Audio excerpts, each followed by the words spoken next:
আল্লাহ নবীর ইন্তেকালে উট হাউমাউ করে কান্না শুরু করলো।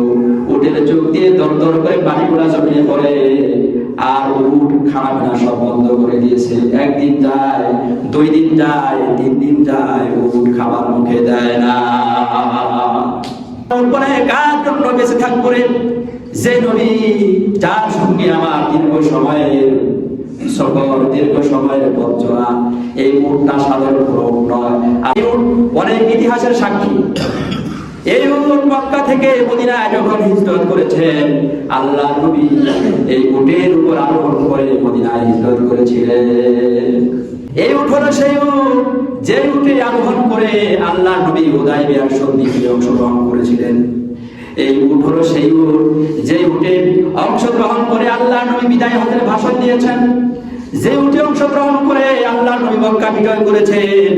আর শুধু তাই নয়, মক্কা বিজয়ের পর এই উটের উপর আরোহণ করে আল্লাহ নবী আল্লাহর ঘর হেরেন শরীফ তাওয়াফ করেছেন। বলুন সুবহানাল্লাহ।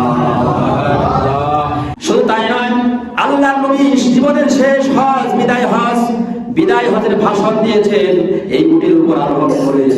শুক্রবার দিন, আরাফার দিন ছিল। সেই দিন সর্বশেষ আয়াতে কারিমা নাযিল হয়, আল ইয়াউমা আকমালতু লাকুম দীনাকুম ওয়া আতমামতু আলাইকুম নি'মাতি ওয়া রাদিতু লাকুমুল ইসলাম দীনা।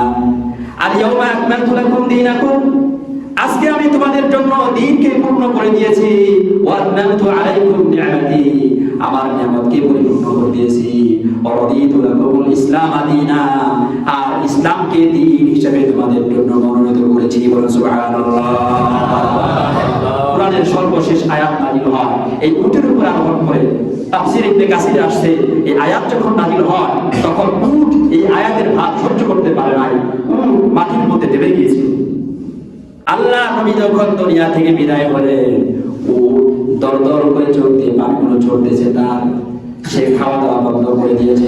ঐতিহাসিকগণ বলেছেন, উট মনে মনে বলেন, যেই দেশে আল্লাহর নবী নাই, যেই মদিনার মধ্যে আল্লাহর নবীকে পাবো না, সেই মদিনার মধ্যে আমি আর এক মুহূর্ত থাকতে চাই না। উট এবার ইতিহাসে আসতে ভাবে 3 বার যাওয়ার পর উট একটা চিৎকার দিয়ে সঙ্গে সঙ্গে উট দুনিয়া থেকে বিদায় হয়ে যায়। বলে সুবহানাল্লাহ।